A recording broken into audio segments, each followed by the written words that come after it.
The Professor. British archaeologist despises incompetence, but he's affable. Alright. Can I read his stuff? No. In your eyes? Where's the smile? I am sick and tired of seeing apathy among the new workers. Sir, believe me, I do have the spark. I want to start work straight away. It's as important to me as it is to you. Ah, that's the spirit. I'm on the verge Not too of long, a no. great discovery. Now, I've not been playing this game too long. This is like the third stream, and they were like 3 hours apiece, so we're not too far in. We basically did our first case. The story is that Holmes, this is like really, like maybe even pre-actual detective career. He's a bit more of a dilettante at this point in his life. He's young. He's returned to a place called Cordona, kind of a British colony type thing in the Mediterranean, where his family spent a year or so, or at least his mother did, like when she was sick, and she died here. And I'm not sure why he's tracing his old footsteps, but it's like a self-discovery journey kind of thing. He's taken a gap year to find himself, I guess. And throughout the course of it, we ended up, first of all, checking into a hotel and then getting involved in a murder mystery straight away. And proved ourselves as a competent detective. We stayed in the hotel, and then after figuring out that murder, and then we went to the old family home to kind of retrace some steps. We're learning a few things. First of all, John Watson is an imaginary friend. He's not real. He's just some imaginary friend that we've had from childhood, but might have been a real person. I'm not sure yet. The jury's still out. Typical Holmes, yeah. Just drifts from one thing to another. And we were having trouble getting through our old house. Like, some of the doors wouldn't open, but they were more psychological blocks, and we had to figure out parts of our past, which was kind of the way that the game tutorializes. Putting a scene together in your head using the game mechanics and stuff, and using the Mind Palace.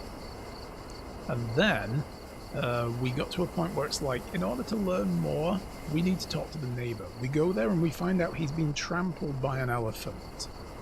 And after tracing the elephant's footsteps all the way down into a forested area around the outskirts of town, we decided to just leave it for now.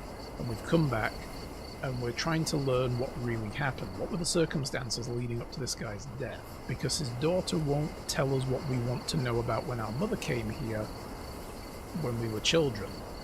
The thing we're also learning is that the mother was probably not actually sick. Like, we were told she had consumption.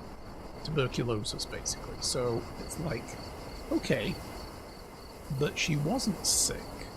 We've pieced that bit together now that this was an act, and several people were in on it, and we're trying to figure out why, and what was going on. And this has now led us to a dig site, an archaeological dig site. The neighbour was in a partnership with this archaeologist in order to excavate the place, but his name has been, the archaeologist's name was crossed off of the plans for the dig site. So something went wrong here, and we're here to determine what is actually going on. We also know that the daughter's boyfriend is a racer who races yachts at the yacht club, like little skiff boats. Shit, off they go, like little one-person yachts. And he's smuggling drugs. And we also found darts, or 2 missing darts from a box of, like, the kind you would fire from a tranquilizer gun to dart animals, and the syringes on them could be loaded with different things. This guy also had psychotropic drugs in tea boxes that he was smuggling. So we've kind of hit a wall with that part of the investigation, so I'm pursuing these leads right now. Do we want to immediately start talking to this guy about Mr. Gilden? Let's go with this. How did you meet me? Don't ask questions. Yeah, I figured. You'll Be have like, to you're here to find the dig. answers yourself. I'm not a nanny. I'm a busy man who is changing the course of history. You can't change the course of history. You can only uncover it, my friend. Okay? You can't change it. You can uncover new facts that change our perception of it, but history has already been caught. Like, the course is already done. Honestly, I don't know, but Watson being imaginary kind of don't like that. Yeah, it's an interesting new take, you know, so I mean, obviously they're not trying to suggest that every Watson was an imaginary friend in every other Sherlock Holmes media. This is just another alternate take on the Holmes genre, that Watson is like his mental voice, you know, like it's the other part of his psychology that notices things detached from his own direct observations and gives him like a little mental sounding board. I kind of like it in a way, but yeah, it's totally different. Dr. Watson was incredibly important and arguably more important than Holmes himself. Well, I mean, the original stories were Holmes, like his adventures written from Dr. Watson's point of view. It was his diary, you know, that you were reading. That's how it was originally written, was from Watson's perspective. Like, it wasn't done from Holmes's perspective. So, yeah, it is important, but I think they're trying to keep the same dynamic there. That Watson was incredibly important to keeping this sociopathic, you know, guy on track and, like, trying to help him with his more weirder parts of his personality in some way. So maybe they'll reflect that here as well, but it's like the other part of Holmes's brain instead, trying to do things a certain way. Yeah, Watson's is Jiminy Cricket, if you will. Yeah, kind of. Alright, well look, we'll just say we're ready to work. I am ready to work. Splendid. Do you know He what obviously I'm doesn't working like on? questions. Yes, the ivory baths. The ivory baths. Everyone is looking forward to the grand opening. Who told you this nonsense?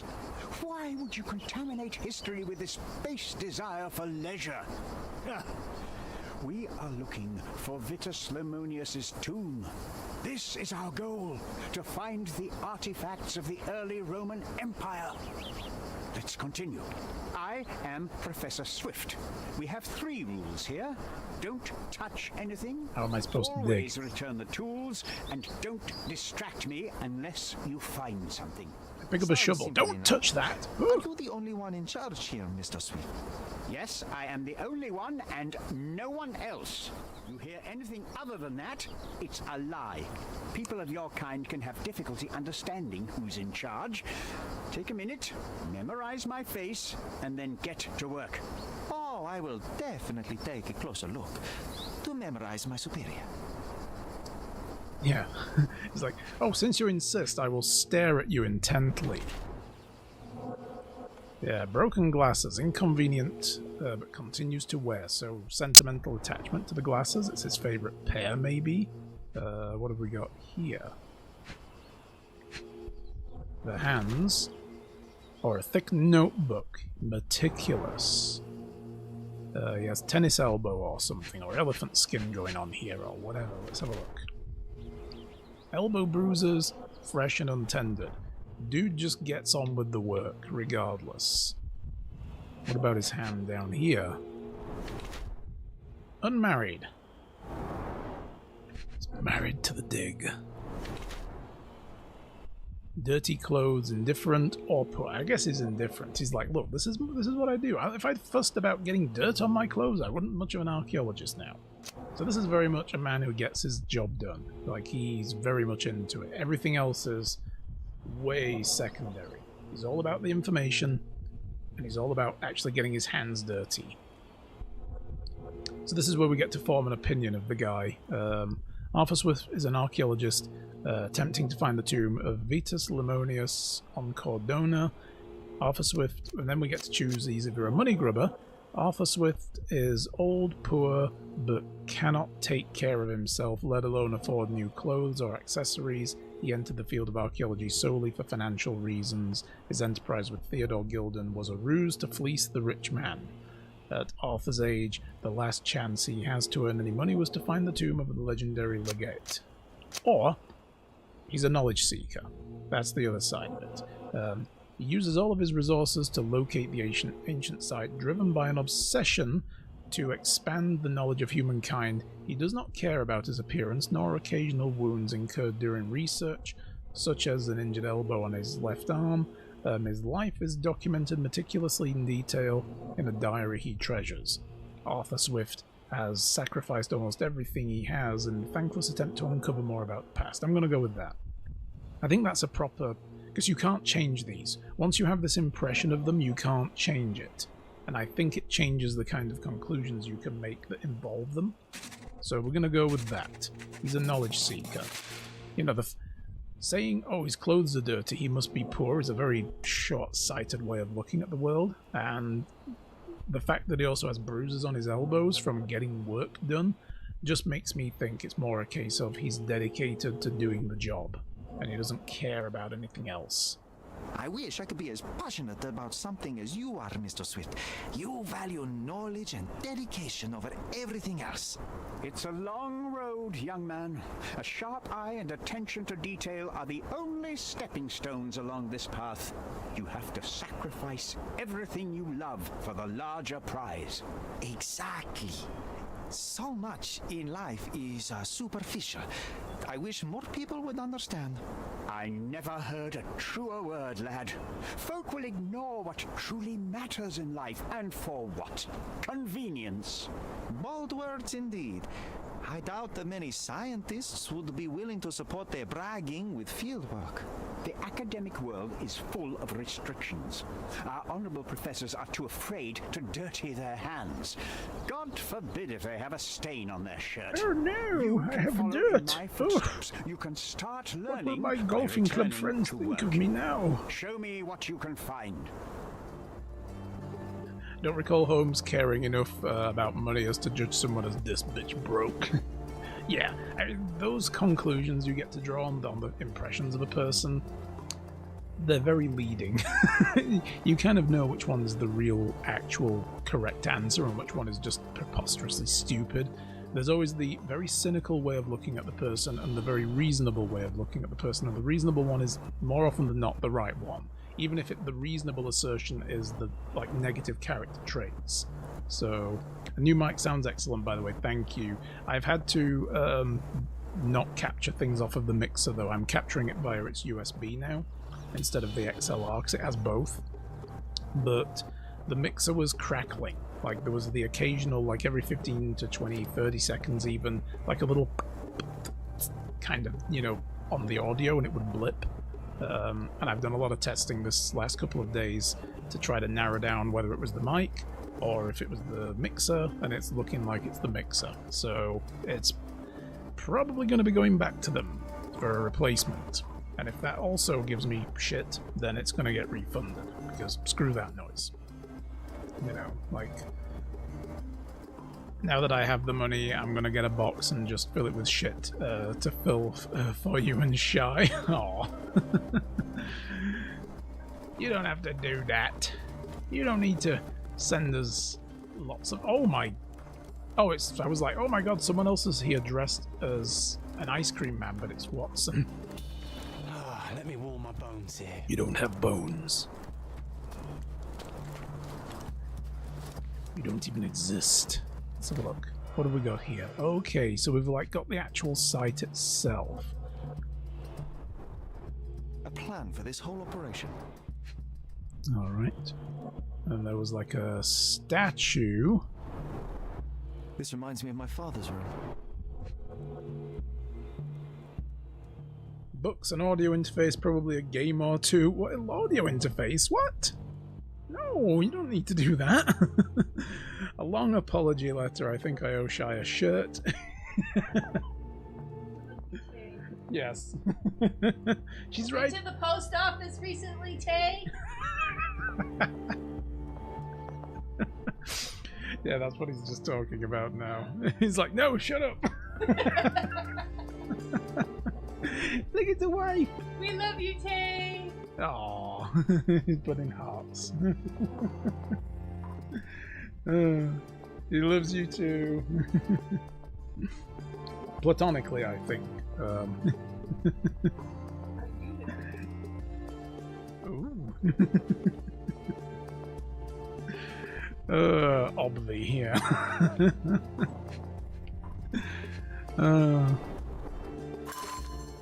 I have two. I don't need this one. Oh, dude, no. Like I say, you don't need to do anything of the sort. We still appreciate you either way. So, But if you do, then I will thank you profusely. And if you ever happen to come this way, there will be drinks involved. So, near the city of Corinth, British archaeologist Sir George Griffith has discovered Griffiths. Oh, that's such a hard name to say. George Griffiths has discovered the well-preserved tomb of Roman legate General Ed. Titus Lemonius, owner of the legendary twin sword of Romulus, gifted by Augustus himself, the first emperor of the Roman Empire. Ed. Yeah, I'm guessing it's edited in. That's what the Ed means. In an exclusive interview, Sir George has described the find as priceless addition to the history of humankind. The entrance was found by the removal of several blocks of soil around prominent statues, revealing the tomb. According to Sir George, the statues represent the life of Titus, a female statue, presumably a mother, holding a basket of fruits, looking to the west. Another female figure, perhaps Autumn, with a sickle in her hand, looks to the east. Sir George presumes that these statues are hidden allegories of Zephyrus, a minor god of the west wind, and other Ernest, the god of the east wind. All this being played in a circle with the statues of the two brothers Titus and Vetus. The achievement of the archaeologist has been acknowledged by the Crown. Yes, might prove useful. I'll note it down. The Crown. I can't find my Dresden Files 1 Stormfront? Oh no!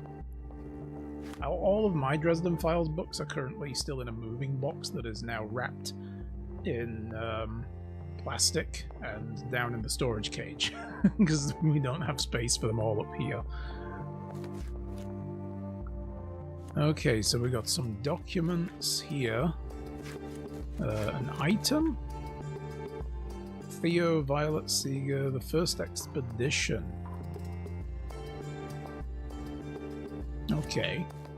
Yeah, that was the picture we found in the thingy. Right, okay, so what have we got? Arthur Swift's research we've finished off. We've got his character portrait. We currently have this pinned. We don't need it anymore.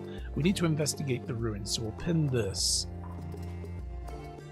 It's good of you to tell me that because I was literally about to put the whole series in the box. Oh, no, I have everything. I don't have the little mini books that he put out after... it was from 2 books back. I've forgotten what was the name of it. Changes? Something like that. Whatever the one was where he becomes the Winter Knight. And then he put out, like, I think 2, like, 0.5 episode books, and there might have been one from earlier in the series that I just didn't know existed. They're the only ones I don't have in the Dresden Files series. No, I don't mean Changes was a mini book. I mean, like, it was after that. There was another book that he put out that was like a little mini book, like a 0.5 book. Yeah, that thing was huge. That was a big book, and I still read it, like, in 2 weeks flat. Just burned my way through it. Alright, so let's investigate the old ruins. We have permission to poke and prod, and... Ooh, what is this?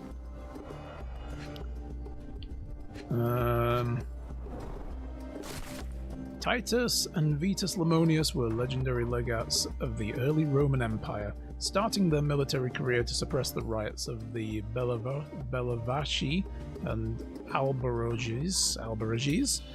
They were the key commanders during the siege of Mutina and the Battle of Actium. With the new Emperor Augustus, the brothers received twin swords, presumably the ones previously belonged to Romulus and Remus. The brothers served as legates and conquered the Dalmatian and the African provinces, and were famous for their worship of minor gods. Titus honored Eurus, while the brother prayed to Zephyrus. Not much is known about the brothers except for the description by Pliny the Elder. I love this period of time where people are like, Pliny the Elder and Pliny the Younger, you know, instead of like Pliny and Pliny Jr. It was like the Elder and the Younger. You read it in about 4 days on vacation when it came out. At that point, I think I only read like during the evening just to wind down. I don't read in the evening before bed anymore. I used to sit in bed with the books and I would read maybe a chapter or two, and I didn't really read much during the day. Although, which one was it that I basically read 3/4 of? It was on 2022 when I got my paperwork to fly out here. I picked up the last 2 books because I waited and waited for his next books, the remaining last 2 books that just came out that took quite a while because of his, Jim Butcher's personal tragedies and so on as well getting in the way, right? So, no big. But after many years of waiting, I lost track and I didn't keep an eye out.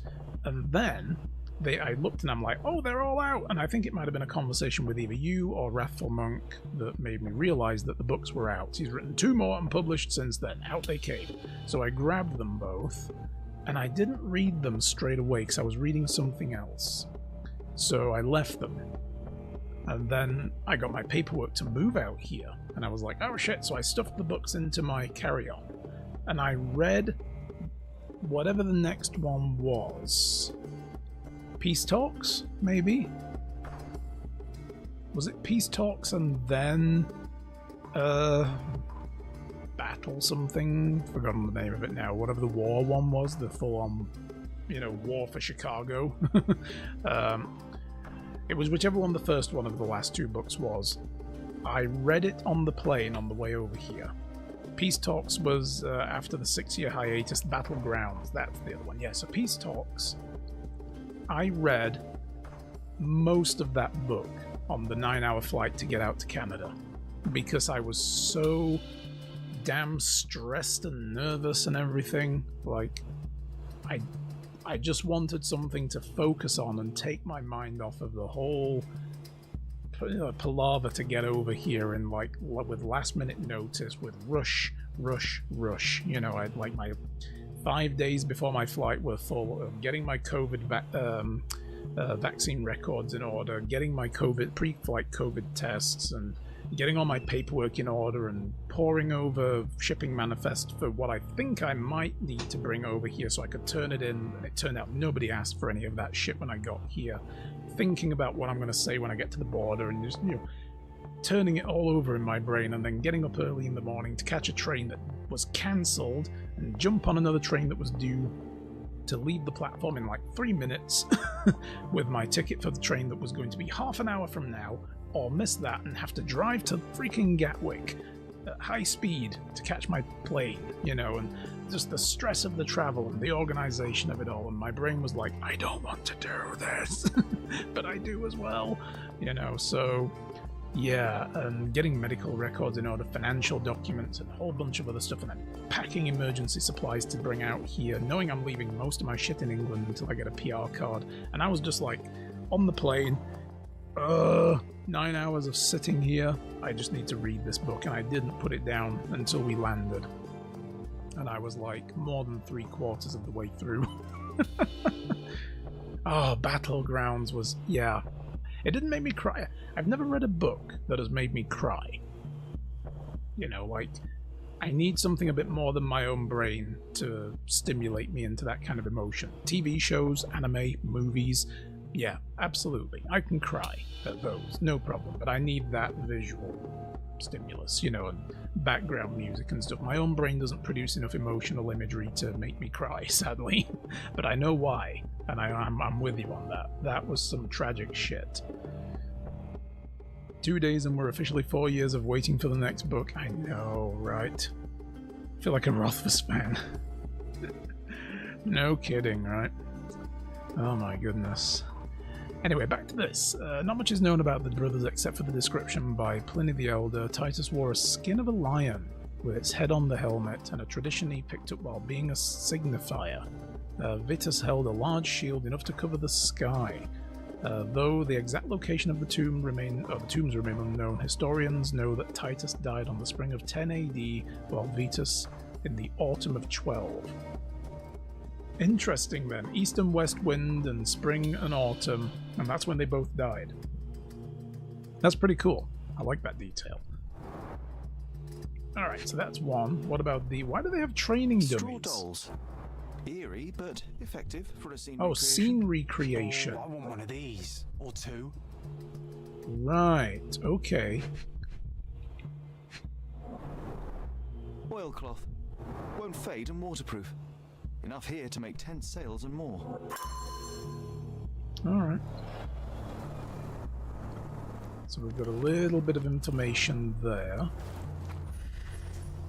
Is there anything in the detecto vision? Oh, we can probably look at his shit on the table now. Don't touch anything here. Get back to work. We can't look at anything on his table now. Okay. Oh, what about the guy up here first? Before we go down, there was a dude up here. Can we chit-chat to him? Hi, what's up? Could you help me? I like you, friend, but I can't help you. I like you, but no, get out of my face. Alright, fine.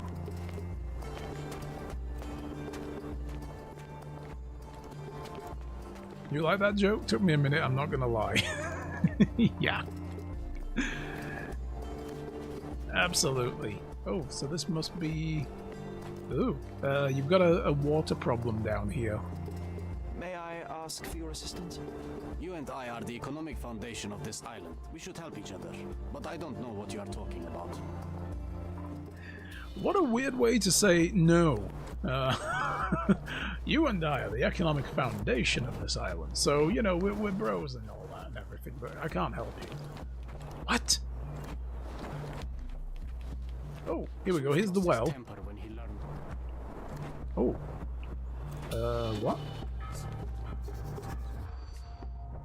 Which statue was damaged? Oh, Swift lost his temper and damaged the thing?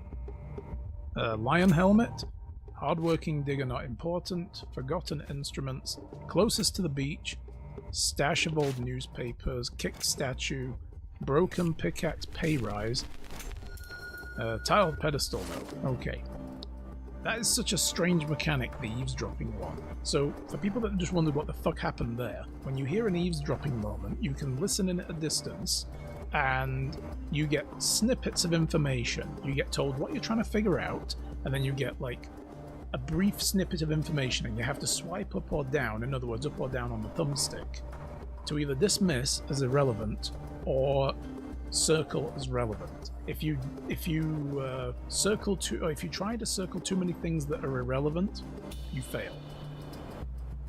If you miss anything that is relevant by the time you run out of time or gone through everything, you also fail. You need all the relevant pieces.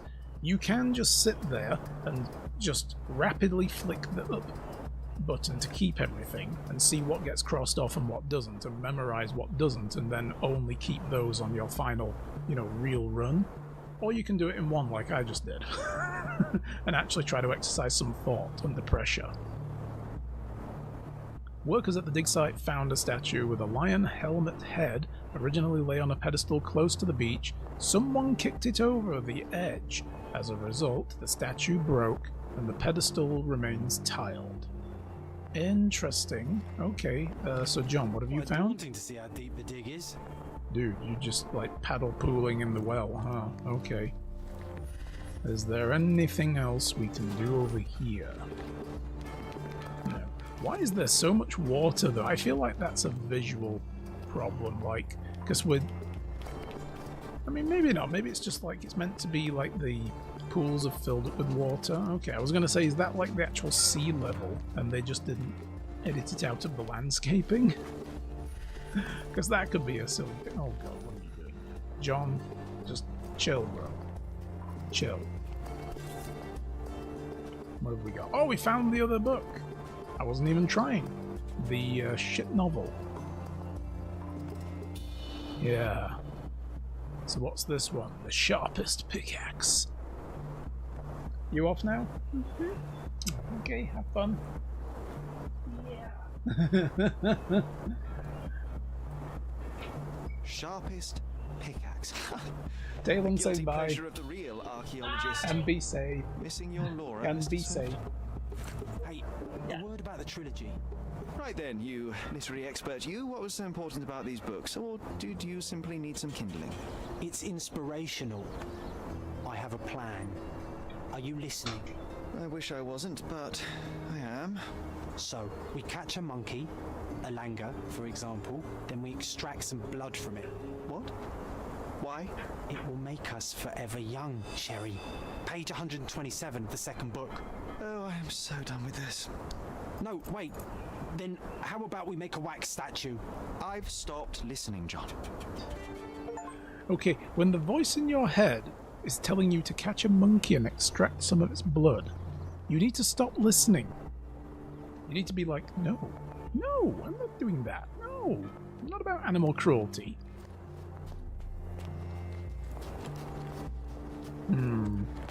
What's up here first before we go down to the beach? Somehow the text remains legible. It's almost like it was carved See if I yesterday. remember my Latin. The inscription near the 4 pedestals translates to Vetus rests nearby. Beware the one who wishes to disrupt his sleep, for he is guarded by the gazes of his brother and the autumn wind. Maybe the autumn wind knocked the statue over. Oh.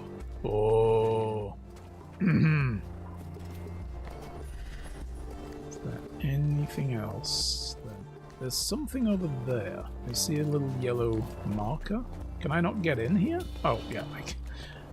Oh! Ah, this is the statue. Maybe. So there's the sickle. So that's the autumn harvest. The ancient Romans honored the seasons. Mm-hmm. A goddess? A mother? Someone's wife? Sherlock was not paying attention. There were 4 statues here originally. Oh yeah, there's 4 podiums. I wonder what the 3 other statues look like. I see now. Mr. Swift didn't realize the significance of the statues. Mm-hmm. So let's piece together the scene. We're just going to sit down and we're going to now control Watson. This is a pretty cool thing I like. Watson walks around and you basically go to these little scribbly places and pick a thing that happened. So what statue was where, I guess, is what we're doing here. Well, obviously the sickle wasn't here.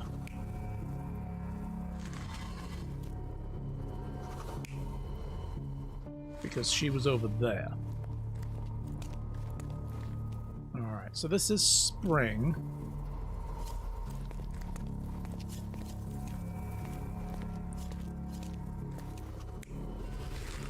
We need to determine which way round they were as well.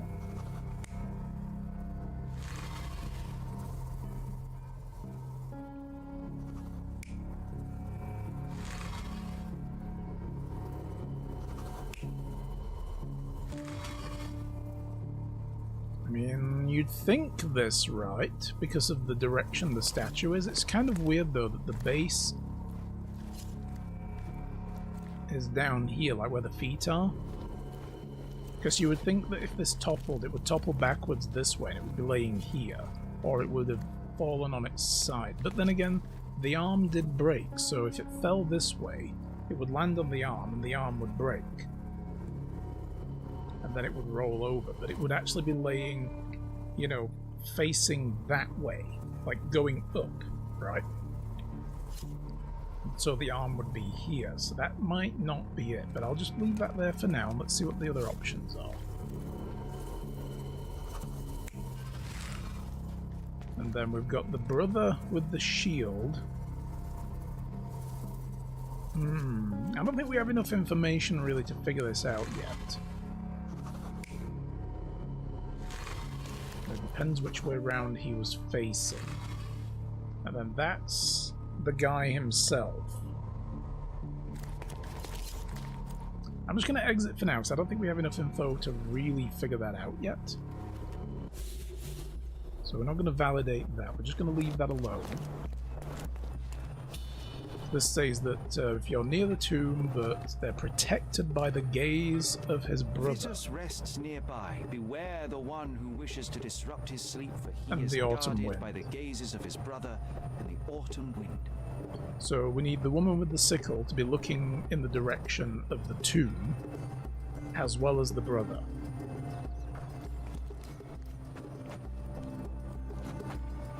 Okay.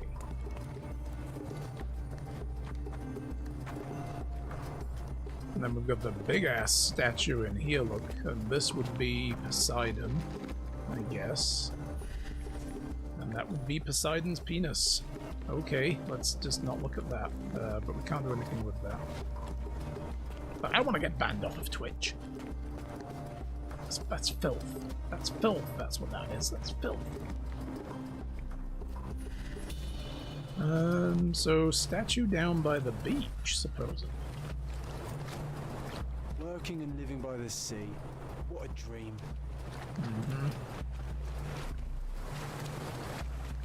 So, no. Huh. Ooh, that's an unusual formation. Penisidon, yes. That's Dongsidon. So I guess these are the statues that they were talking about getting knocked over. Huh. Do we have it in the casebook for this? Arthur Swift's research. 4 statues near the tomb. He researched a female statue, an allegory of the minor wind god Zephyrus looking west. Looking west with a basket of fruits in her hand. Looking east was another female statue, the god Eurus with the sickle. So she needs to be facing east. Let's just pin this. Okay, now I think I can figure it out. Now we know where we're going with this. Okay, so the fact that the statue is over here, like, so this is on the northern portion, and the statue is here. I doubt very much the statue was on the other plinth over there, so it's got to be here. But she was looking east, right? That's what the thingy says. So Zephyrus looks west, and Eurus looks east. Well, that's east. And Zephyrus is here, looking west. Alright. Hey, Luigi! Why are you dressed like an ice cream seller? Well, we had to sneak into a dig site. This game has... we can't change clothes here, but this game has a disguise system. And down on the right there are the, like, 6 different categories of disguise type, which are less favorable, which are neutral, and which are more favorable. Dressed as an ice cream seller, we have a very favorable worker look. And we needed to dress like a worker in order to get into the dig site. Seems the game doesn't give a shit what kind of worker you dress as. So I was like, it's the only worker disguise I have right now unless I want to spend money, and I'm cheap, so no, I don't. I can go buy more clothes, and I could have bought, like, worker's garb. But if the game lets me do it, fuck it, I'm doing it. Very cunning. They'd never suspect it. Surely Holmes wouldn't be stupid enough to dress up like an ice cream seller. Okay, so what else was on this?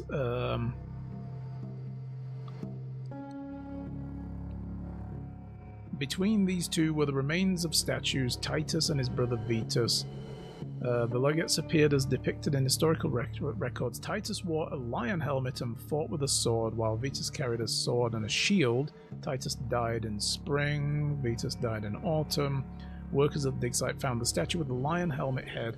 Originally it lay on the pedestal close to the beach, or closest to the beach, but someone kicked it over the edge and the statue broke, and the pedestal remains tiled.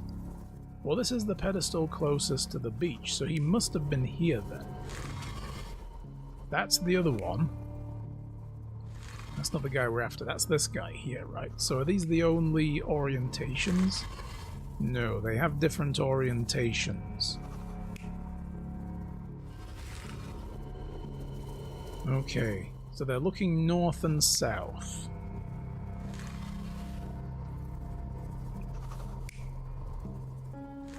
So the question is... Are they, which way do they look? North or south? We know that this one has to be the brother. And what was the inscription? Vetus rests nearby. Beware the one who wishes to disrupt his sleep, for he is guarded by the gazes of his brother and the autumn wind. So the gaze of the autumn wind is heading out to the ocean. Okay. So Vetus has to be looking out to the ocean as well, which is this guy. So Vetus can't be here. Hang on.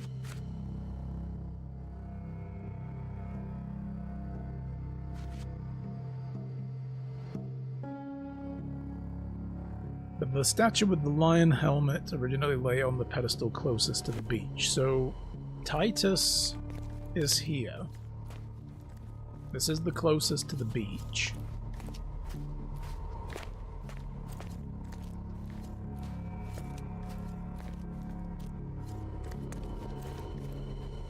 But this pedestal isn't tiled. It's toppled over long ago. This one is. This one still has its tiling.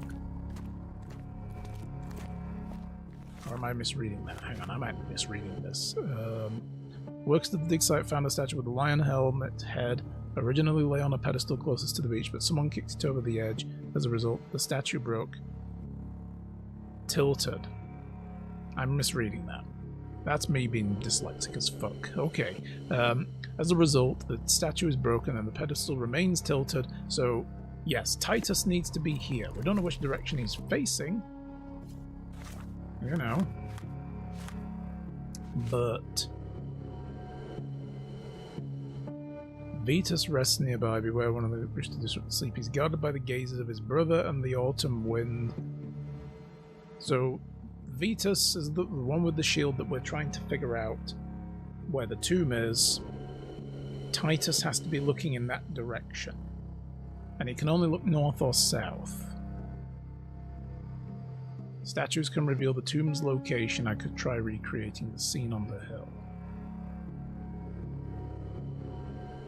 But we don't have any information about which way Vetus needs to be looking.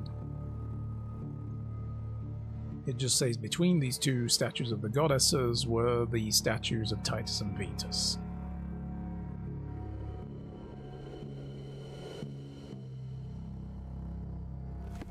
Okay. So I guess it doesn't really matter which way he is, like that doesn't really seem like it's important. But if the goddess is looking this way, and he's looking that way, they're not looking in the same area, right? He needs to be facing this way, so that maybe it's on the diagonal over there. Like, then they'd both have a view of the same rough area. So it's got to be that way. And we know we have this statue looking the right way. We just don't know which way this guy needs to look. So we're going to validate, and we're going to try that. You're not even trying, Sherry. Nope. Concentrate. Nope. Okay, so maybe this needs to also be facing the same way as the brother. Nope, that's the wrong way too. There we go. Let's try that. You're not even trying, Sherry. Concentrate.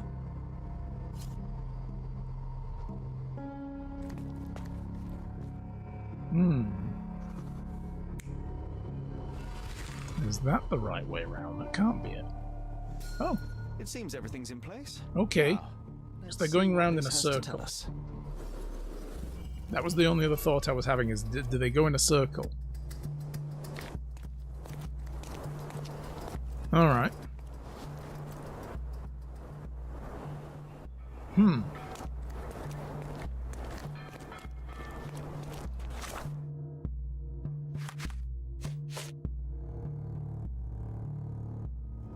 cutscene recreated. I should see if the location of the tomb becomes clear. Okay, let's try that. And do we have anything here? Oh, we have a new Mind Palace thing. Arthur has fresh bruises on his elbow. Well, that could pair with damage to the shed. Arthur may have received the injury while falling on Gilden's shed. He might have been the guy, but why would he have a bosun's knife? That's the knife of a guy who works with boats, and that would be the boyfriend of Gilden's daughter.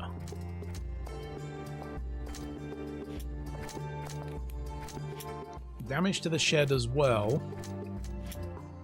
We're gonna have to obviously find Paul at some point, the boyfriend, see that he's also injured when we get a good look at him, and relate that to this as well. And then we're gonna have to pick which one we think is true. Yeah. Okay.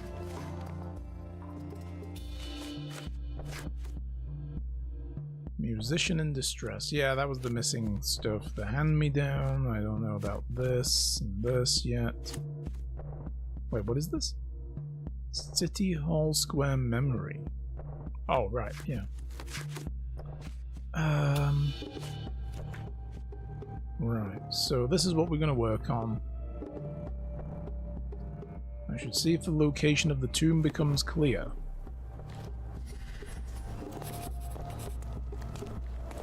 Alright, so that puts these guys back. Do we actually see a marker floating anywhere? No, we don't, do we? But the tomb is probably down here then. It's going to be on that island. Oh. Oh ho. Oh ho ho ho. Hello. It's here. It's under a pile of hay. This is where they buried Roman generals back in the day. Here is your discovery, Mr. Swift. And look at this. What have you found? Don't let anyone touch anything there. Eureka! I found you, my friend. Oh, you found, did you? Fuck you. Oh, I found him. Yeah, right. I'm going right to the British Museum this minute to register this discovery, okay? Just, you wait right there.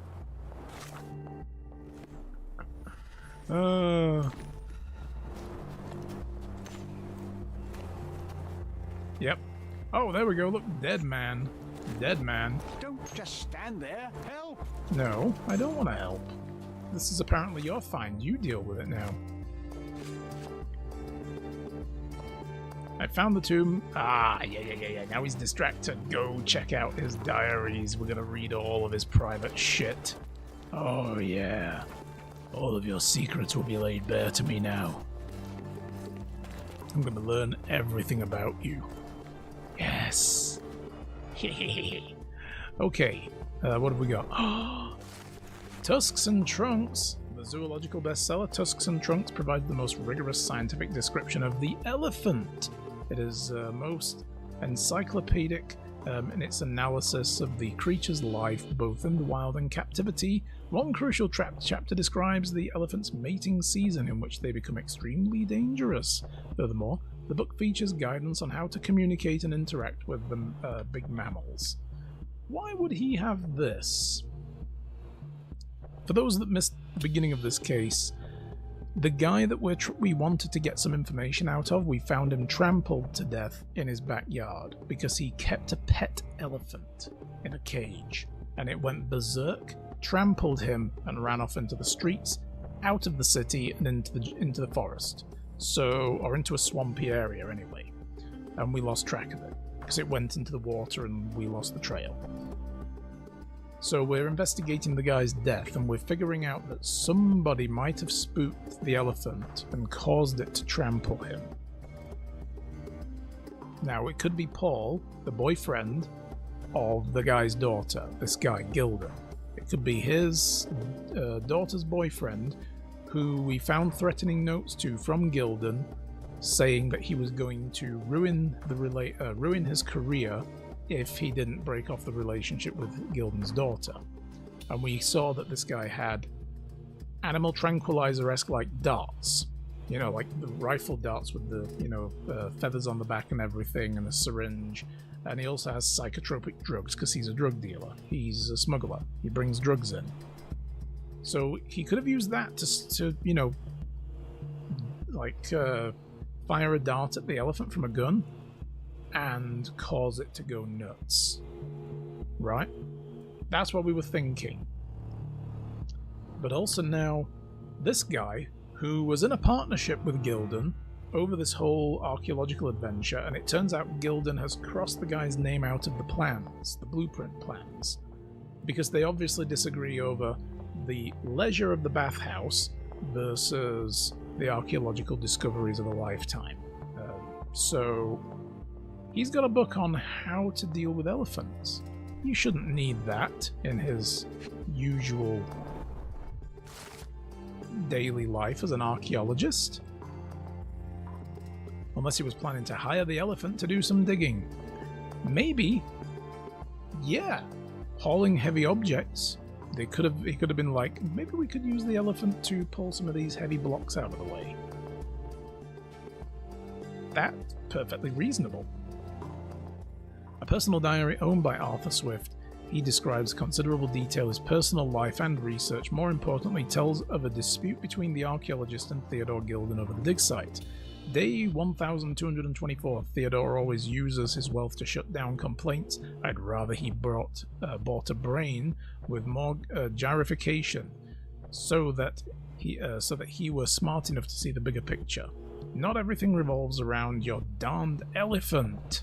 I have only a few months before he will commence construction. He even lacks the imagination to build something beautiful. Ivory baths, the mundanity.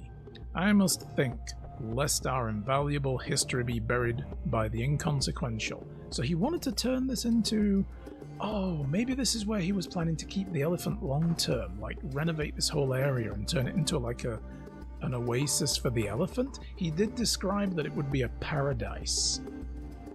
Gildan did describe that, right? And look! The same darts! A box of darts? Again! Against rodents of all kinds. Yeah, rodents of all kinds, especially the ones with big trunks. You know, those long-nosed rodents. Over my research, are you? I come here to pick up my diary, and I find you snooping around. Explain yourself. No, you Mr. explain Swift, yourself. If that were true, I would have been on my way to the newspaper. My name is Sherlock Holmes. I didn't have a chance to introduce myself properly. I infiltrated your dig.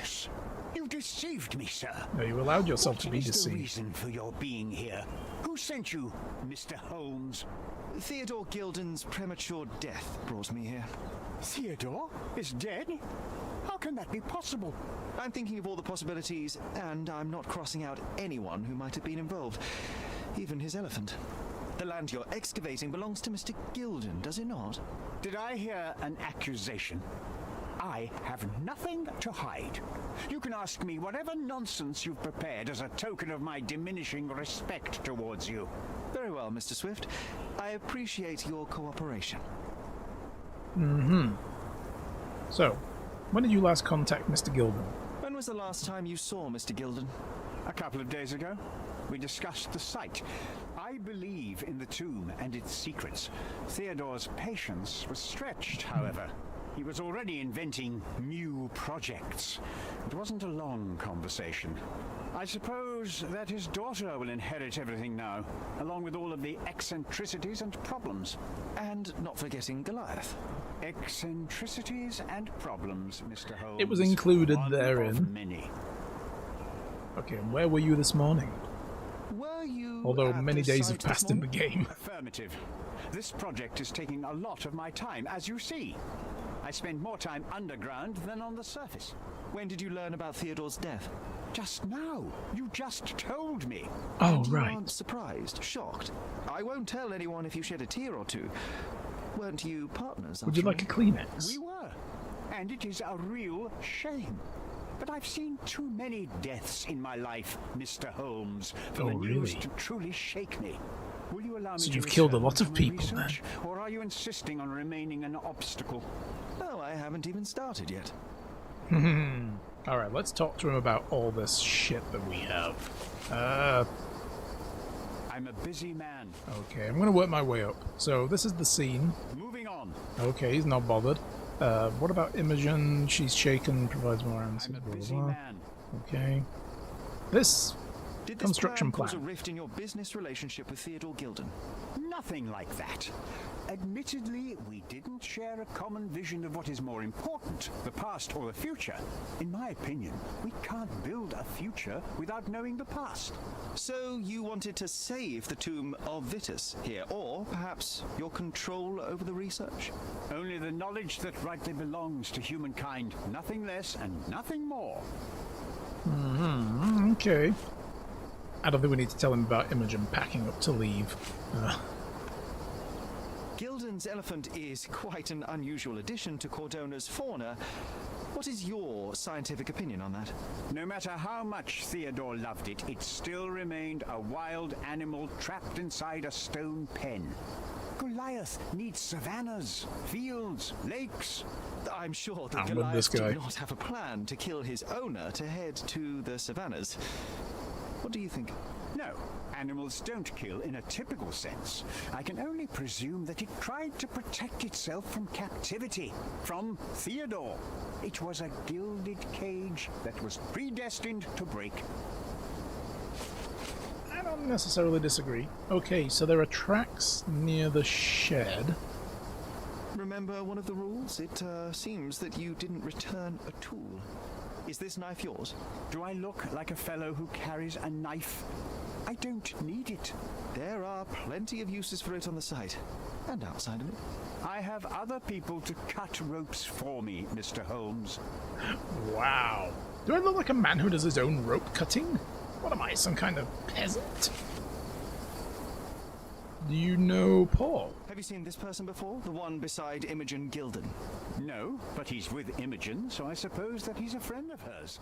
That girl always has her head in the clouds. I could have said Theodore was different, but that wouldn't have been entirely true. Away with the fairies, was he? That's one way of putting it. Either way, I don't know much about Imogen's life or her friends. The type of elite that pretends to be educated. Wow. Judgmental much. How about the yacht club? Moving Nope. on. Paul's box of dolls. Moving on. Okay. Suspicious notes. Moving on. Nope. Threats in the envelope from Gilden. Your partner had a very specific attitude towards the things he treasured. Was this habitual for him? That would have been too much even for him. Don't get me wrong, he had a harsh temper. Like a true businessman, he was ready to burn his competitors to the ground. But threatening someone physically would have been something new even for him, am I correct? Absolutely. Besides, I had never seen him this angry. The fellow who received the letter must have been extremely alarmed. Okay. The registration of your combined company. I've nothing to add. Nope. Okay. I mean, I guess it speaks for itself. What's with this intricate recruitment process? Pro-British workers charge less? As a head of this organization, I need to secure a productive environment. It's impossible to do so if there are political differences, especially So you here, discriminate. where the native population doesn't support our efforts to find the ancient artifacts. You mean they don't want Decent all of their pay treasures can digging also up and being simulate shipped out of the productivity country? and shut down any political discord. Unthinkable. Hadn't you thought of that? You're young. You have time to fritter and fight with everyone you meet. I don't have such a luxury. Our workers receive enough pay for what they do. So don't start a discussion you know nothing about. Oh, this guy would be like the guy who's like, yo, those people working in McDonald's, they don't really do much, so they don't get paid much. They just turn burgers all day. It's like, it's not a job you want to do, though, is it, for that kind of money? You'd laugh. So maybe they do deserve paying more. Yeah. God, this guy. Ugh. Don't like his attitude. Profile on him? Nothing to add. No. I didn't think he'd have anything. Arthur Swift's research. Moving on. How does it feel to know that I just broke open your entire case here, but yeah. Oh, what about these shitty books? As far as I can tell, you're a man of the academic world. Why is so this at your book dig about site? Nabe and Laura is just an empirical study? What? That nonsense? I'd prefer to lose my eyesight than read such trash. Well, we're of a mind So, there then. You know nothing about it? I know nothing. I wish I'd never heard of it in the first place. This caricature of science. Do I hear traces of envy? You're still relatively young that you might find your own Laura. Perhaps I envy Nabe, for I cannot simply blow people up for distracting me. That's all. You happy now? It seems like an Indiana Jones meets like Rambo kind of thing as well.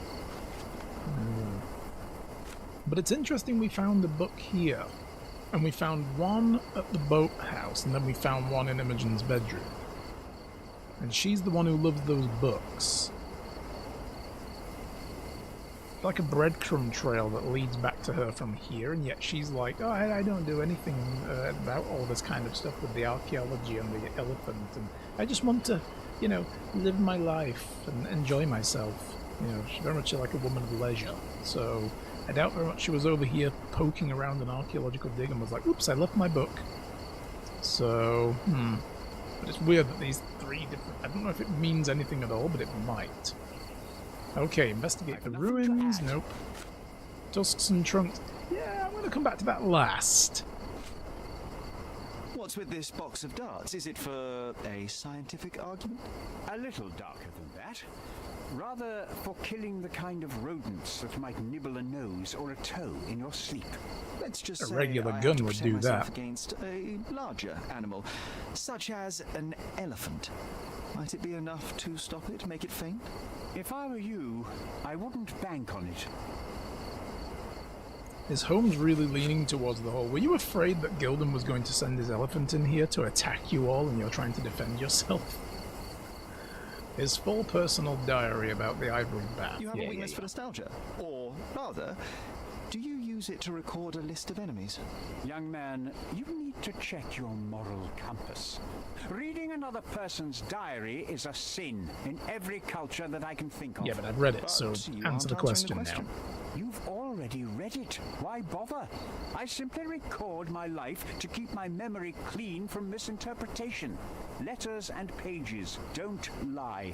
But the writer of the text can. Yeah, exactly. I was just about to say, but you writing there might be full of lies for all I fucking know. You could be self-deluded. You know, like, oi. You literally invented your own echo chamber. Right, now, why do you have a book on elephants? With this book, you attempted to plan an attack on the elephant? Your insinuations are out of place. Goliath is a frightening animal. All I wished to do was to understand the creature. As any scientist would do, I researched, analyzed, and drew conclusions. And what conclusion did you draw? That Theodore Gilden made the animal miserable. He couldn't provide the proper environment for the beast. My interest in the subject ended there. He might have been planning to use that as leverage against him, though. Like, amongst people in the city, to be like, look, I've researched elephants, so I know that what he's doing to that poor beast is not at all ethical. You know, and then he could, like, turn it against him if this partnership soured to the point that he did get kicked out of here. You know what I mean? He could have been doing that. Alright, we found everything there then. Cool, so I can maybe get rid of that now. We don't need that. So that brings us back around. Oh boy, we got a load of information here. I can just tick all this off because we know we just did it all. Alright. We've got this suspicious note. We need to work out something to do with that. And to talk to Imogen as well about it.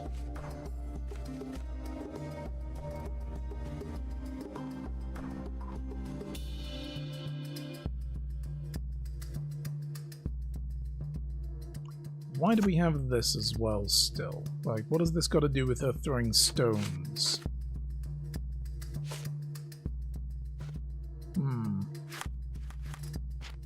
Oh wow, we got a load of new mine palaces. It was mating season. Male elephants experience a mating season. which made Goliath extremely aggressive and dangerous. There's nothing to do with that. Don't have anything. I'm just going to tick them all off just so we know they've been done. Both Arthur and Paul owned darts. Partnership ended, Theodore and Paul. Okay, so the mating season doesn't relate to anything now. They both owned darts.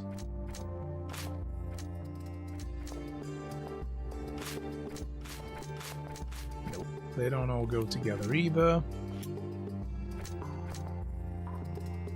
Theodore Gulden removed Arthur Swift from their plan for the land in the Old City, dissolved their partnership.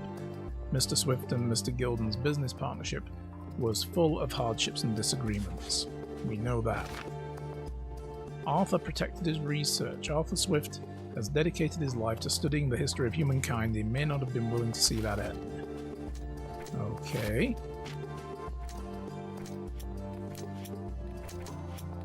Alright, we don't have anything else we can rub together right now. That's cool. Okay. So let's get out of here. I suppose we don't need to dress up as an ice cream man anymore. Let's just change back into our normal... Oh, I can't do it in here, of course. Let's do it out here. In front of this guy. See how easily you were fooled, sir. For it is I, Sherlock Holmes, Ice Cream Man. I mean... No, hang on. Take the hat off. Aha! There we go. Don't you feel foolish now? Let's see. This way, down here.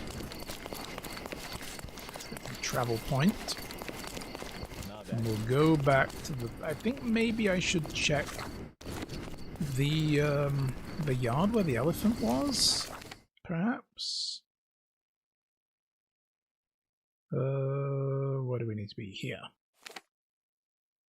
Maybe we do that.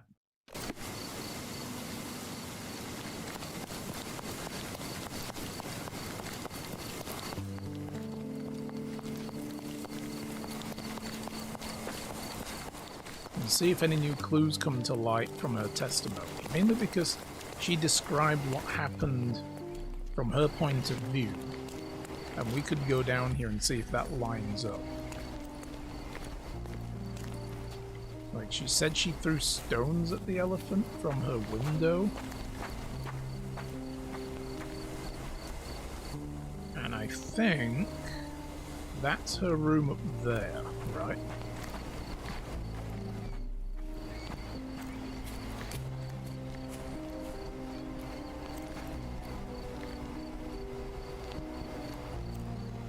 She doesn't have a view, though.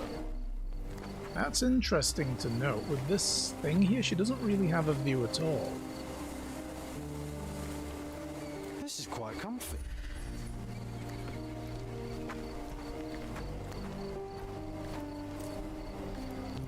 But she didn't necessarily have to do it from her window. She could have done it from over here somewhere, right?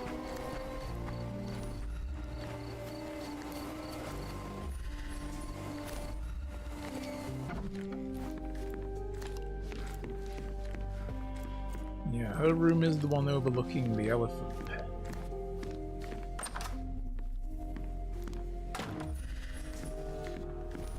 A commendable effort to barricade the windows.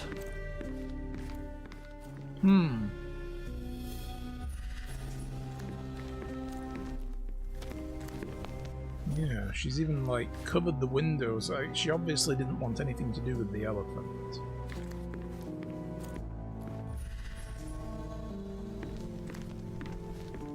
I don't know what else we can get out of that.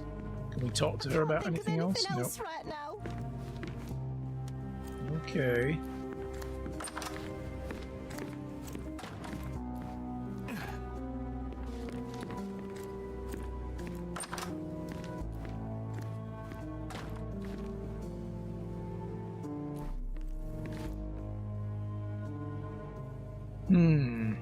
And there's a chair with a view of the elephant pen that's been well worn.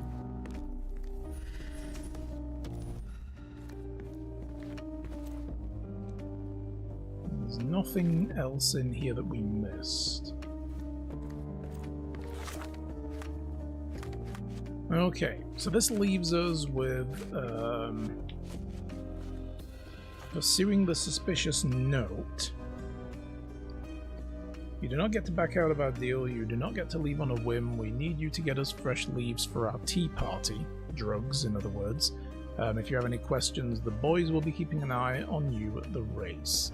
Imogen doesn't want to believe that Paul could do something like this. I don't know what else we do with that, though, that leads us forward, you know?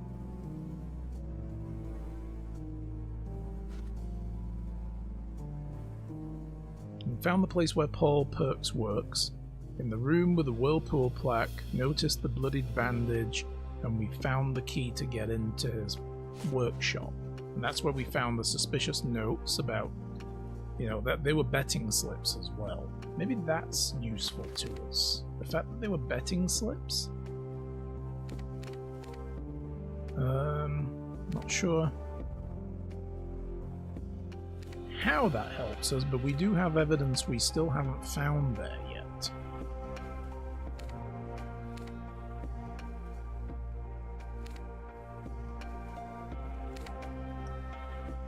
There's a police... I mean, maybe we go to the police station. See if anybody's, like, known for drug dealing. Maybe that would be an idea? Drug dealing and gambling and shit like that, right? I mean, this was written on the back of a gambling slip as well. Like, the fact that it was written on the back of a betting slip means it's the people running the betting that are involved in this. Like, what do? They take one of his old, like, bet stubs and write the note on the back of it for him? I doubt it. Unless they did. They could have broken into the place and written it on the first piece of paper they grabbed, which was that. But I don't know about that.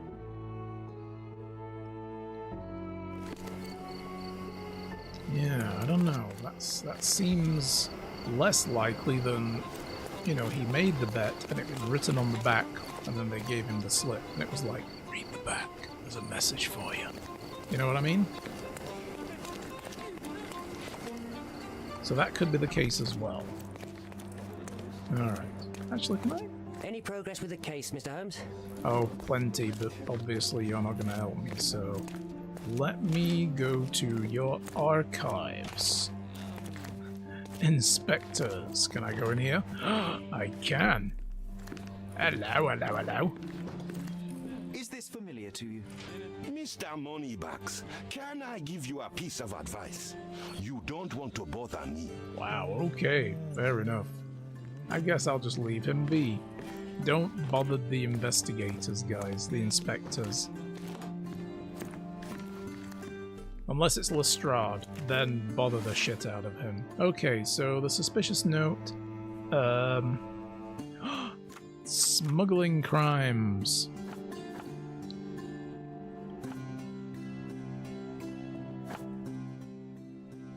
Districts. Grand Seri. That was the district, right? With the, with the thing. Subjects. Suspects? Witnesses? Victims? Officers? No, so it's not about subjects. No criminal patterns either.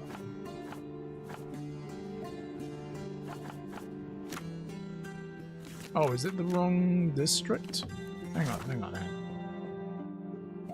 No, it's Grand Seri. That's where the boat club is.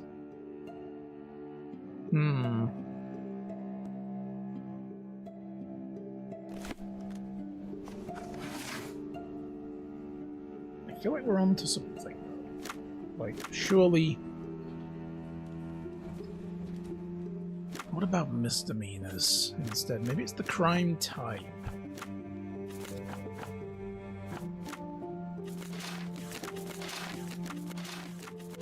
No.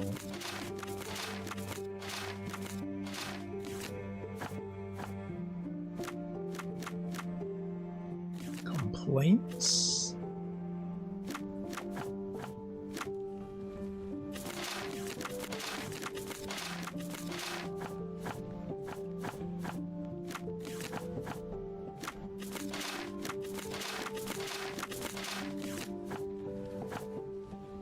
I'm just basically rubbing stuff together now in the hopes that I get a result. Ah,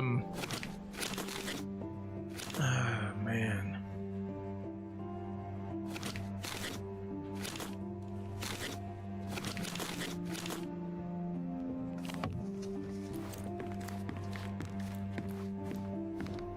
So this obviously, you know, we're not going to solve this by browsing archives.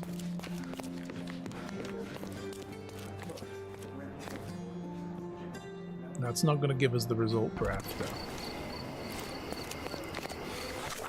Okay.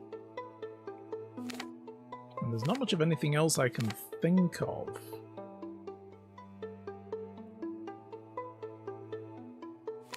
Like, to actually deal with this. That's the cemetery. What the hell else could we achieve with this?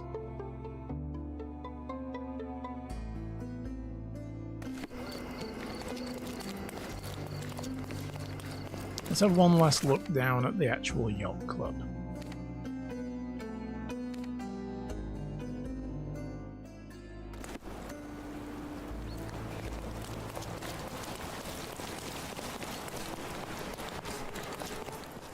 Basically what this is telling us is that Paul was into drugs.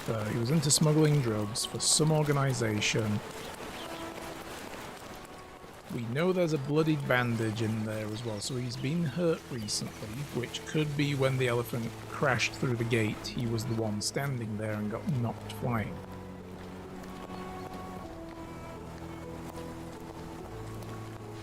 Let's talk to these guys about my it. curiosity. Excuse me? What? I'm not sure I know. Can I ask you a What question? about you? I can't help you with that, sir. Okay, no need to, you know, You might need a different judder. tack. He's like, oh, I can't help you with that, sir. Alright, fine. Don't be so intense. Oh, God. John, get down from there. What you doing?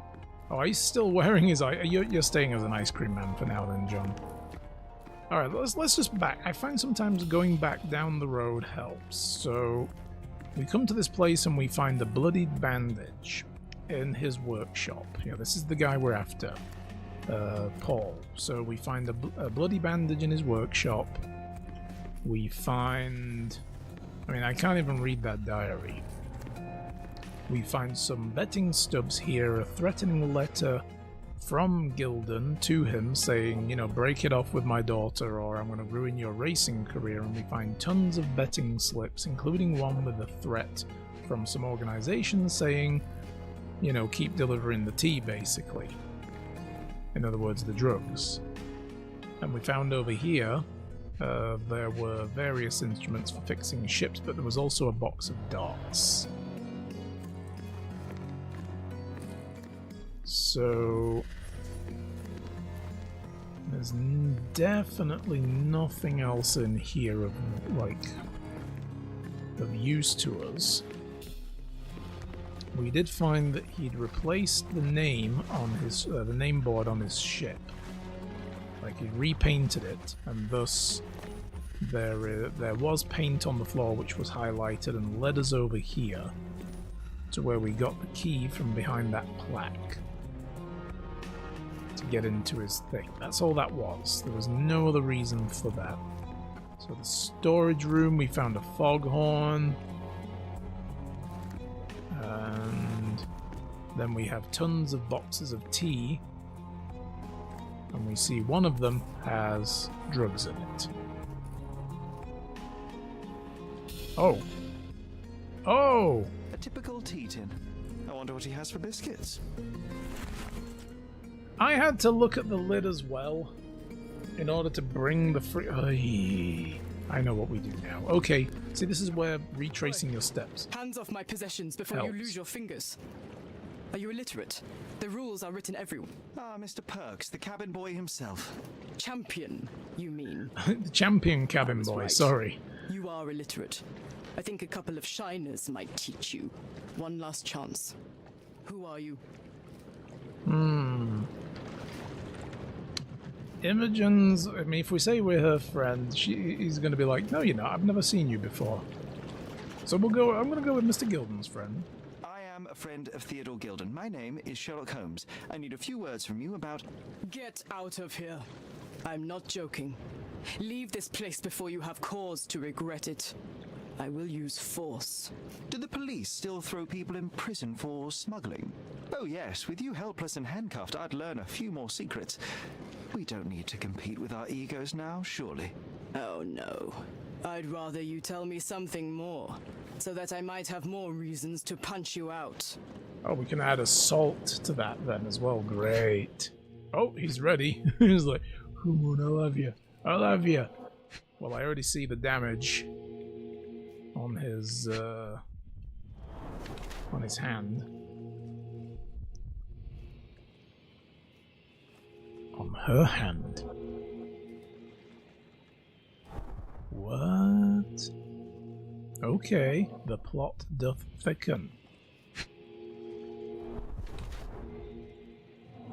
Okay, bandaged arm. Payback or accident? What about a bump on the elbow? Yep. Swollen elbow. Hit something hard, like a wooden plank.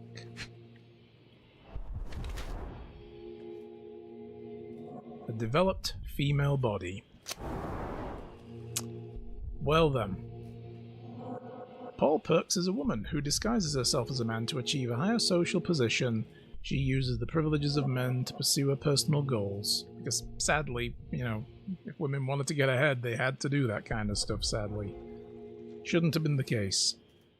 She puts all her effort into sports, even though it comes with the occasional accident on the open seas, bruises and an injured arm and bandages in honor of this dangerous sport. She is a fearless yachtswoman, will not give up, even when it costs her, and yet, that is a man's prerogative. I see no reason to disclose this to anyone else. I kind of like that.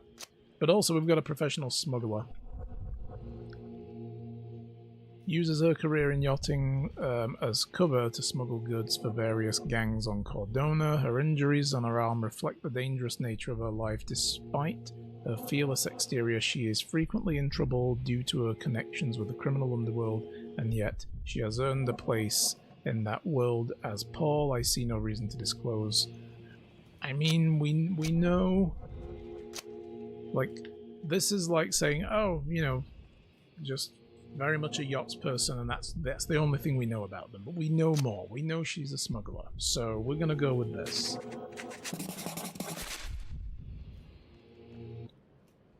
So, a woman wishes to become a real criminal, and smuggling is a stepping stone towards that?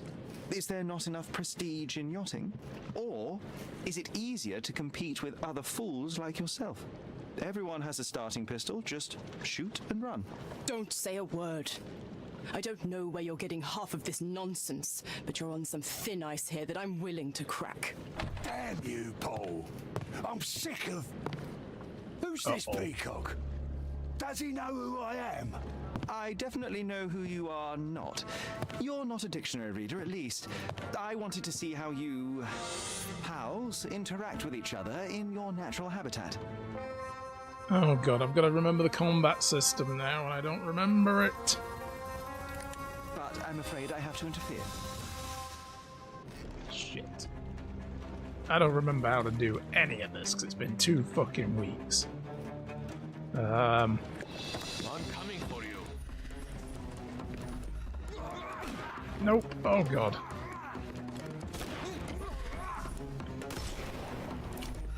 And we'll knock this guy out. X. Oh god damn, I forgot. I'm coming for you. There's got to be another one somewhere. Don't work this. I'm coming. Okay. I couldn't miss the party. I couldn't miss the party. Alright, there we go. We've knocked one down. No crime for you until next month. Oh, we can do this guy as well. There we go. I couldn't miss the party. Apparently he can miss the party, so...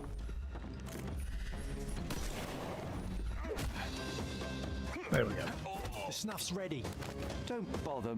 Give him the pepper snuff. No, it's alright, we're done. Or are we? Is there one more? Oh, there's a couple of them. Oh shit. Ah! I'm gonna hurt you.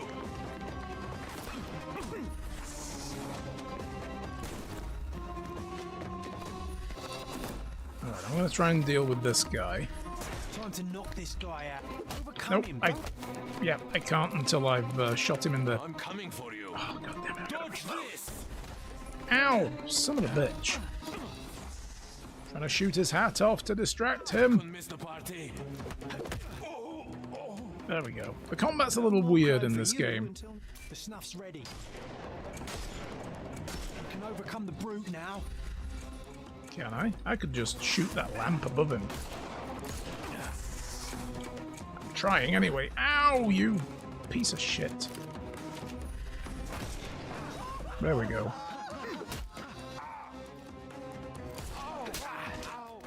There we go. Give him Done. the pepper snuff. Are we? Oh, god damn. Really?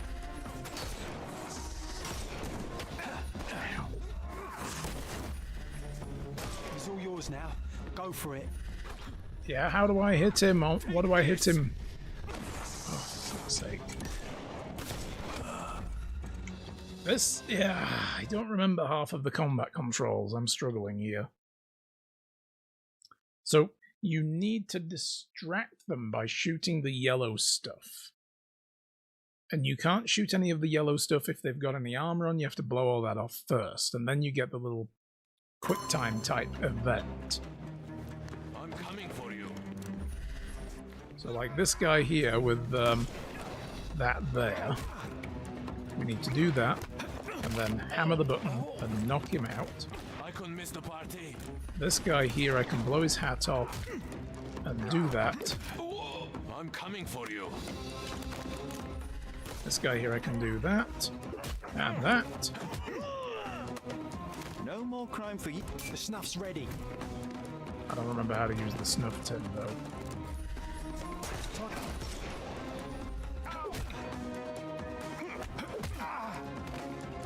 Take a rest, my friend. Alright, Give here him we the go. pepper snuff.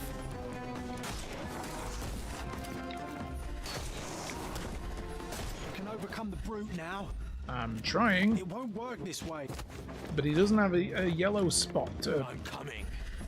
to hit.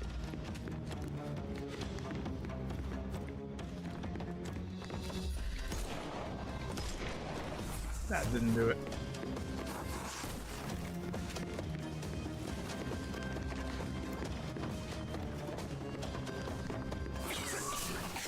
Do that, throw the snuff tin at him. There we go, that works. Too simple. We have to use the environmental things as well. Ow! No more crime for you until next month. I couldn't miss the party. Oh shit, I did that wrong! I'm coming.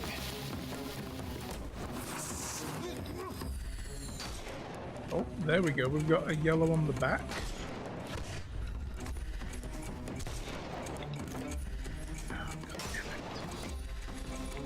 Time to knock this guy out.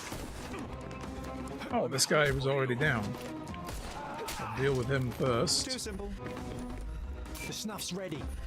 Yeah, well, I'm trying to... This guy's thing is on his back. How am I supposed to shoot it when he keeps turning towards me?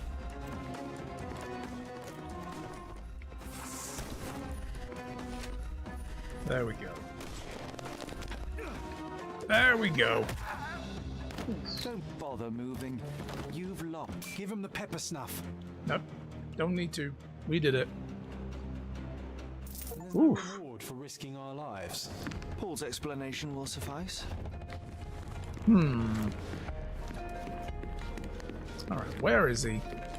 She, I mean. Hi. Your fellow mariners have a strange way of showing hospitality. They were not my friends.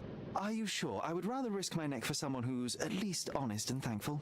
Perhaps then don't enter someone's life and be so judgmental, pretending you're better than they are. Then give me your perspective and allow me to see through your eyes. Alright. Let's go with this. What were you doing this morning, Miss Perks? Don't call me that. I'm a champion. I was sailing. The other club members told me that you missed the race this morning. Do champions not need to practice? You've talked with them already. Yes. No, I wasn't racing. I visited the doctor after that attack on me. And then I had to honor the deal with the bandits you just took care of. I tried to tell you before, but your partners interrupted. Have you heard the news? Theodore Gilden is dead. Do you have anything to say? Well, what a shock. To me, he was an angry old ogre. Good riddance. Was it Goliath that killed him? Did it crush him? Break his bones? Come on, tell me. I want all the details. You have an unusual Not way of the showing way grief. to approach this Imogen wouldn't conversation. appreciate that. But yes, the animal could have been involved. It's poetic in a way, isn't it? It takes a beast to kill a monster. I wish I could have been that elephant. No love lost there, then. Very undisguised. This business of yours, you should be more careful. Ruining your life at such a young age is ridiculous. I am careful. Except for you, no one has noticed where I store the smuggled goods. If the police arrive, there's no link to me. It's common storage, not exclusively mine. Maybe. Alright, let's talk to you about all my evidence. I don't know what this means. I don't know what this means. I don't know what this means. What about the backpacking? Imogen doesn't strike me as an industrious young lady, so I find it strange that she was busy packing up all her belongings when Mr. Gilden died. That's some favorable wind in your sails, isn't it? Is it so suspicious that a couple might embark on a trip? I wanted to thank her, so we planned to go traveling. A Theodore-free place without elephants. The timing of it is suspicious, however. Your lady friend becomes an orphan and heir, and there's a planned trip directly afterwards. An improvised romantic dinner will never please a spoiled girl. A planned voyage might. It's not spur of the moment. Reasonable, I suppose. A charming picture. I've heard that champions do often pose with their trophies. Cheeky. It is a lovely trophy, though. I'm sure you will agree. What is it that you like most about her? Her naivety? Her father's money? A somewhat difficult choice. Especially now that her father is out of the equation. Wow. Alright, that box of darts. Look what I found. A box full of darts. Well, not full. Hey, It's missing that's 2. mine. I confiscated it. These darts appear to be filled with something. Poison? How powerful is it? It's strychnine. Enough to instantly kill a small rodent. I haven't tried it on a human. Yet. I hope you know what you're doing. Could it immobilize a larger animal, say, an elephant? I've never tried, but I have wondered. Do you know anything about the company? I'm Nope. clueless. Arthur I Swift? don't know what you're suggesting. Nope. What about his I'm research? clueless. What about these stories? Who do they belong to? Between yachts, darts, and notes from bandits, I've discovered many fascinating facts about you. But this, an installment of Nabe and Laura's adventures. Why did you sully your library with this? It's a gift from Imogen. I didn't buy it. I might have turned a couple of pages, but nothing more. I swear. I will give you the benefit of the doubt, but Please don't your think I'm literary into that taste kind of thing. has Oh, put God. you on my blacklist. Yeah. The ruins, clueless. there's going to be no connection here, though. A. there's. Swift. Are you familiar with this name? The gentleman had business with Mr. Gilden. Likely just another strange and wrinkled fellow like old Gilden was. Perhaps this Swift person has a rhino, and they wanted to see which pet was stronger. In other words, I don't know who he is, but I bet he's crazy like Theodore. I doubt that court owner has ever boasted a battle arena for that size of mammal. That would You be have good, an though. interesting imagination. I don't know about that. I mean, you know.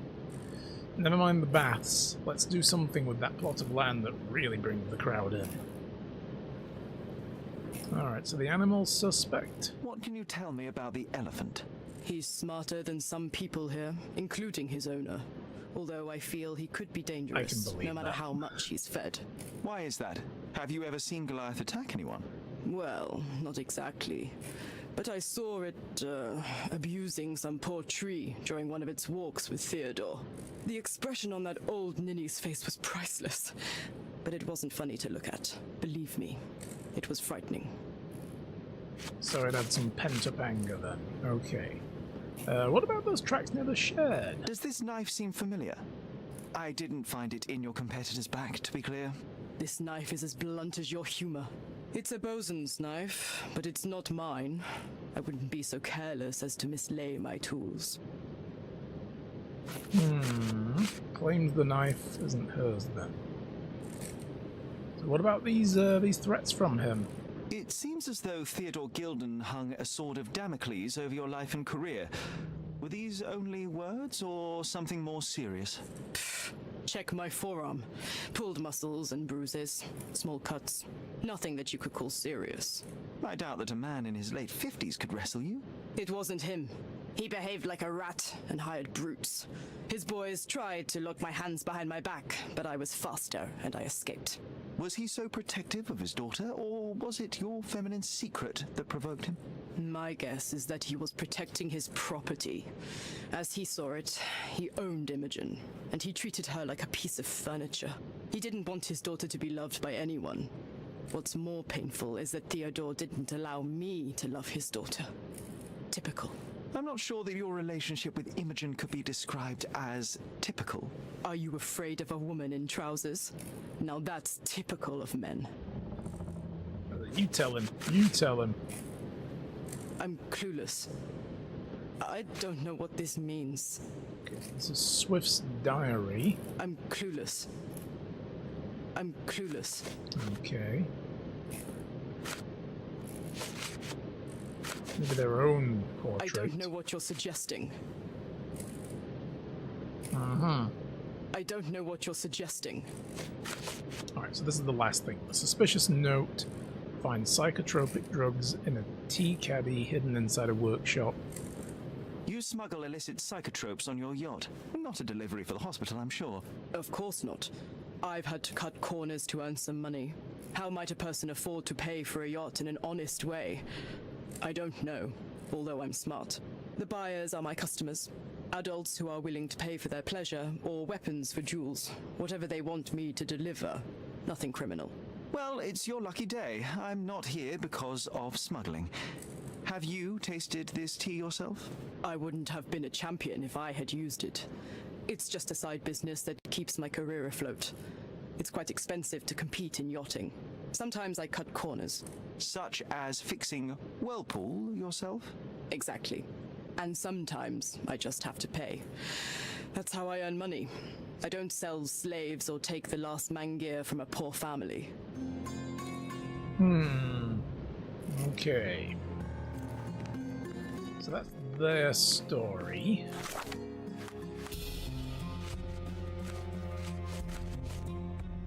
So we still need to go check on Imogen's testimony somehow. Let's have a look at this. We might get some more going. Damage to the shed. So Paul has a fresh bruise. May have fallen on the shed. Paul's elbow injury may have been sustained. So now we've got this. We've got an unknown third party. Arthur or Paul, so we get to decide who it was. Arthur may have been at the crime scene, or Paul may have been at the crime scene.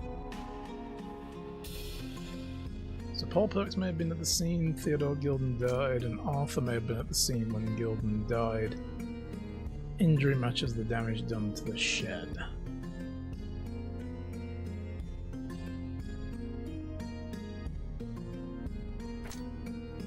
I do have another theory here, though. It could have been Arthur.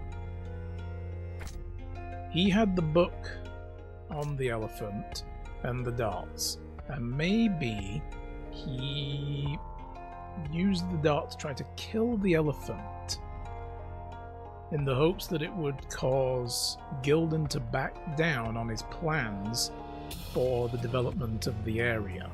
The Ivory, Springs or whatever he was calling it. Right?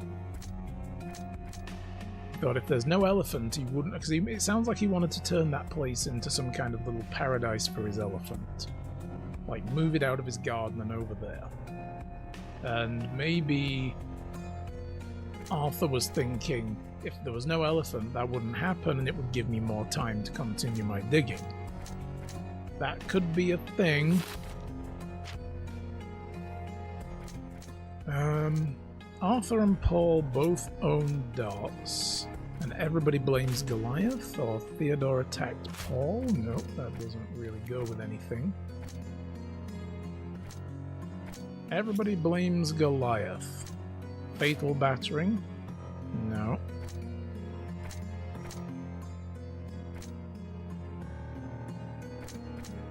And it was mating season. Okay.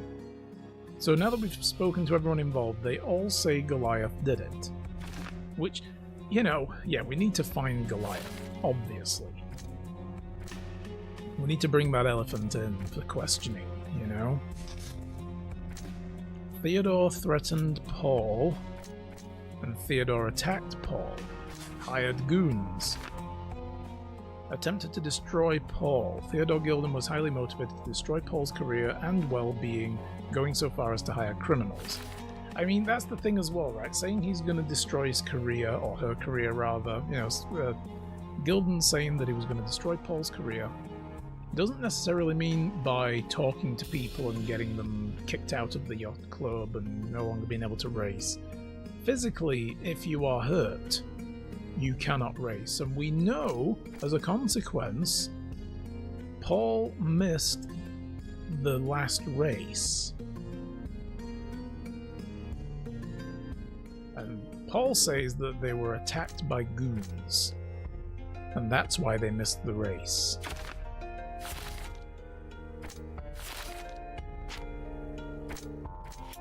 But yeah, that's all we've got left now. We need to determine something with this, with the elephant, right? Let's see. Hunting Goliath. The elephant Goliath was a present for Mr. Gildan's, was present for Mr. Gildan's death. We need to talk to this elephant. They never forget anything, so they're the perfect witness. May hold answers as to how it happened. He is presently in heat, which we can take advantage of to lure him out. I have an idea of how to do that. I will need several items. Sturdy grey fabric that can hold gas.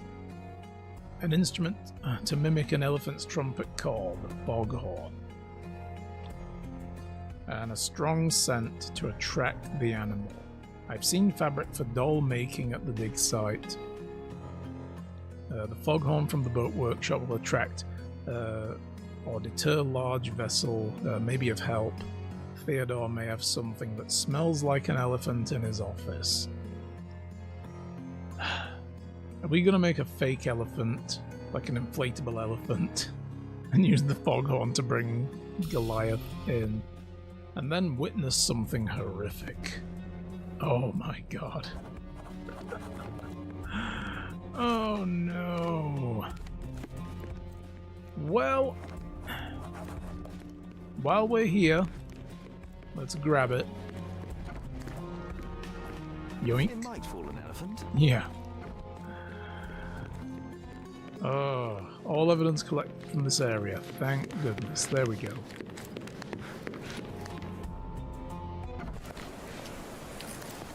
Right. So, I wonder if I can still talk to Imogen about what happened, what she saw. That's still in here as an unfinished thing, but we might need to bring Goliath in order to continue, and then we can demonstrate that she was full of shit, like she's lying to us or something. But yeah, we need to go to the dig site, and that will get us the canvas. And then we need to go to his study and obtain something that smells like an elephant. Well, there were tusks in there and all sorts of stuff, right? So, yeah. Okie dokie. Whoa! Anyway, guys, it's really late in the day, and I need to get out of here now. We've gone like an hour over time already, so